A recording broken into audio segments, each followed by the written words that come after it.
आज की वीडियो में हम बात करेंगे बेल्जियम के टूरिस्ट वीज़ा में रिफ्यूज़ल के कारण क्या क्या होते हैं। सब्सक्राइब कीजिए हमारे इस चैनल को और टूरिस्ट वीज़ा में आने वाले अपडेट्स के बारे में अप टू डेट रहिए। तो जहां तक बात की जाए आज के टाइम में रिफ्यूज़ल्स की, रिफ्यूज़ल रेट बहुत ज़्यादा पीक पे हैं और जैसे कि मैंने बताया 4 बारी अप्लाई करके 5 बारी अप्लाई करके भी लोग बैठे हैं जिनको कि समझ में नहीं आ रहा कि उनका रिफ्यूज़ क्यों हुआ है।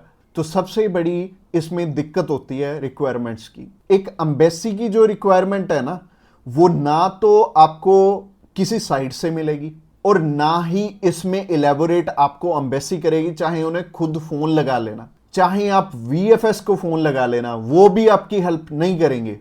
और तीसरी चीज आती है यहाँ पे कंसल्टेंट्स। बहुत सारे कंसल्टेंट्स हैं, बहुत कुछ जानते होते हैं, वो आपको इसलिए नहीं बताते क्योंकि उस काम को करने में हो सकता है 2 मंथ या 3 मंथ या फिर 6 मंथ का टाइम जाए। तो मेनली बात यही है कि जब भी हमने टूरिस्ट वीज़ा अप्लाई करना है, हम ध्यान से देख लें कि हमारी रिक्वायरमेंट पूरी हो रही है और किसी अच्छे कंसल्टेंट के थ्रू ही अप्लाई करना।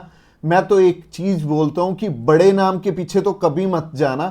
देखो अभी कोई बड़ा नाम है तो उन्हें कोई फर्क नहीं पड़ता कि आपका वीज़ा आए चाहे आपका रिफ्यूज़ हो। बट हाँ, जैसे हमारे जैसी कंपनीज हैं जो कि अप्लाई करने का भी खर्चा बहुत कम लेते हैं और इसके बाद भी आपको पूरी पूरी सपोर्ट करते हैं हर एक फील्ड में, हर एक चीज में आपकी डॉक्यूमेंटेशन बहुत अच्छे से बनाते हैं। क्योंकि जितने नॉमिनल कोस्टिंग हम लेके चल रहे हैं ना, अगर आपका वीजा आएगा तभी हमारा बेनिफिट है। अगर आपका वीजा आएगा, आप 10 रेफरेंस हमें दोगे तभी हमारा बेनिफिट है, अदरवाइज हमारा कोई बेनिफिट नहीं है। जो पर्सन आपसे ऑलरेडी 25,000 50,000 रुपए एडवांस में ले रहा है, उन्हें आपकी प्रोफाइल से कोई मतलब नहीं है। अच्छा, दूसरी तरह के कंसल्टेंट ये हैं कि जो हायर साइड पे 20-25,000 रुपए आपसे पहले भी लेते हैं और 10 लाख रुपए बाद में भी लेंगे। उन्हें भी आपकी प्रोफाइल से बहुत हद तक कोई मतलब नहीं है क्योंकि उन्होंने आपसे एडवांस ले लिया है और उन्हें यह फर्क नहीं पड़ता कि आपका वीजा आए या ना आए। वो अगर 10 केस अप्लाई करेंगे तो उसमें से एक वीजा तो वैसे ही आ जाता है, तो उनके 10 लाख रुपए तो वैसे ही बन गए। तो उन्होंने आपकी टेंशन क्यों लेनी है?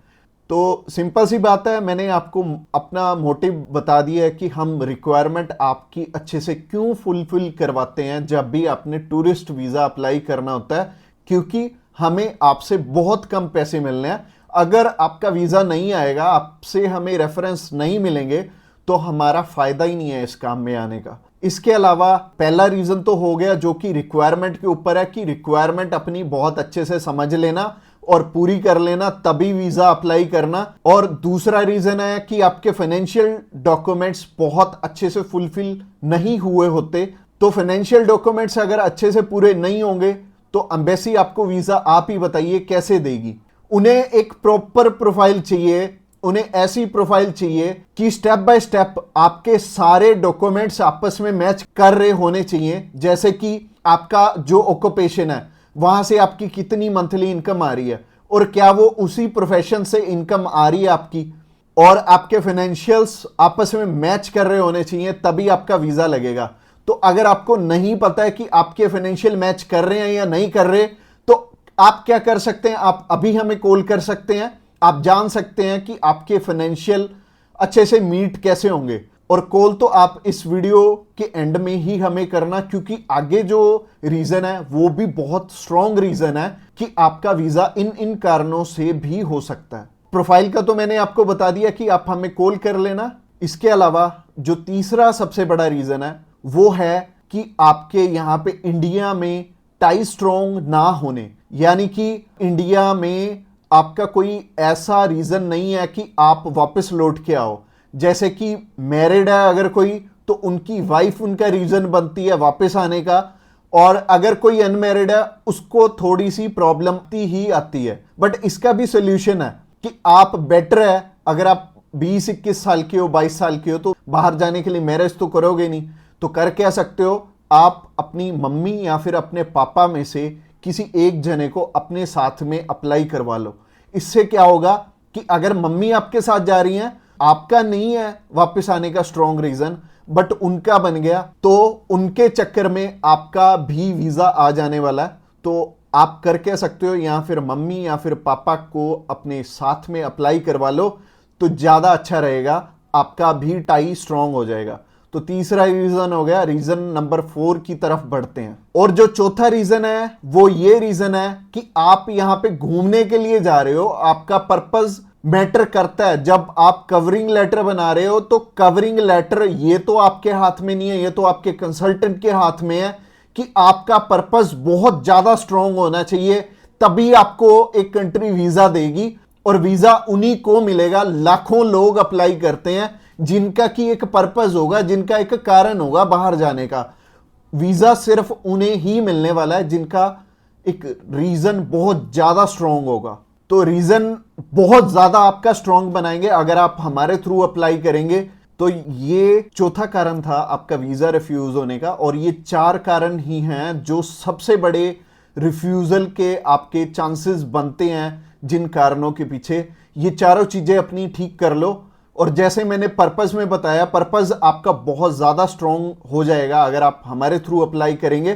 तो अगर आप हमारे थ्रू अप्लाई करना चाहते हैं, आप जानकारी लेना चाहते हैं कि आपके रिक्वायरमेंट पूरी है, क्या आपके फैमिली टाइज स्ट्रांग है, तो आप अभी हमें कॉल करके पता कर सकते हैं कि क्या आपकी रिक्वायरमेंट अच्छे से पूरी है, क्या आपके फाइनेंशियल डॉक्यूमेंट जो कि सबसे ज्यादा इंपॉर्टेंट है आपस में मैच कर रहे हैं। इसके अलावा जो तीसरा कारण था वो था आपके फैमिली टाइज कितने स्ट्रांग है। इसके अलावा चौथा कारण है कि आपका पर्पस हम कितना स्ट्रांगली लगाएंगे। इसके ऊपर आपका वीजा डिपेंड करेगा। और वीजा चाहे आप फर्स्ट टाइम अप्लाई कर रहे हो, चाहे ऑलरेडी आपके 1 रिफ्यूजल है, 2 है, 3 है, 4 है, जितनी मर्जी आपकी रिफ्यूजल्स हैं, मैटर नहीं करती। हमारे पास बहुत सारे लोग आते हैं, एक पर्सन का हमने अप्लाई करके दिया था और उनका टोटल 12 बार रिफ्यूज था, 13th टाइम उनका वीजा आया था। और मोस्टली लोग 1 बारी, 2 बारी, 3 बारी, तो बहुत सारे लोग रिफ्यूज होते हैं। कई लोग तो 4-4, 5-5, 6-6 बार रिफ्यूज होते हैं। इवन उन्हें ये नहीं पता लगता कि हम करें तो करें क्या। वीजा तो हमें लेना है, और लेना भी बिल्कुल सही मायने में है, एक्स्ट्रा पैसे दे के नहीं लेना, एक बिल्कुल नॉमिनल चार्जेस में ही अप्लाई करवाना है किसी से। तो उस कारण में वो ट्रैवल हिस्ट्री वाली साइड भी जाते हैं। तो ट्रैवल हिस्ट्री वाली साइड मैं तो बिल्कुल नहीं बोलूंगा कि आपको ट्रैवल हिस्ट्री बनानी चाहिए, क्योंकि इस टाइम एयर टिकट्स ही इतनी महंगी हैं कि अगर आप एक कंट्री में भी ट्रैवल करते हैं तो आपका 70 से 80 हज़ार रुपये लग जाते हैं। इसके अलावा अगर आप 3-4 कंट्रीज में ट्रैवल कर लिए तो आपके 3-4 लाख रुपए खराब हो जाने वाले हैं। और जैसे कि मैंने आपको पर्पस वाली वीडियो में बताया था, 15 से 16 हज़ार रुपये में आप हमारे थ्रू अप्लाई कर लेंगे और आप कम से कम 3 लाख रुपए में अपना 20 बारी अप्लाई कर पाओगे। तो ट्रैवल हिस्ट्री पे बिल्कुल भी पैसे मत लगाना। इसके अलावा अगर आप हमें अभी कॉल करना चाहते हो, कॉल कर सकते हो नीचे दिए गए नंबर पे। और इसके अलावा आप हमें व्हाट्सएप पे भी मैसेज कर सकते हो। व्हाट्सएप पे मैसेज करने के लिए डिस्क्रिप्शन बॉक्स में लिंक है, उस लिंक पे क्लिक करते ही आप हमें मैसेज सेंड कर पाएंगे और हम भी आपकी inquiry as soon as possible हम लेने वाले हैं। और हमारी टीम्स ऑफ एक्सपर्ट्स हमेशा रेडी है और वो सारे टीम मेंबर्स को पर्सनली मैंने ही ट्रेंड किया हुआ है और आपकी हर एक ज़रूरत को वो समझेंगे और फिर उसी अकॉर्डिंग आपको गाइड करेंगे। और आपको बिल्कुल भी टेंशन नहीं लेनी, जब भी आपने वीज़ा अप्लाई करना है आप हमारे थ्रू ईजिली कर सकते हैं। अगली वीडियो हमारी सी टाइप के वीज़ा के ऊपर रहने वाली है कि सी कैटेगरी में बहुत सारे हमारे पास ऑप्शन होते हैं अलग अलग, जिनके थ्रू की वीज़ा अप्लाई करने में हमारा पर्पस बहुत स्ट्रॉन्ग हो जाता है।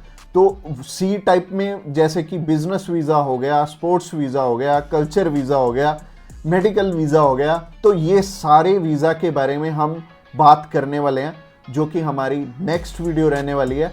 तो आपने क्या करना है, हमारी नेक्स्ट वीडियो को भी जरूर ध्यान से देखना।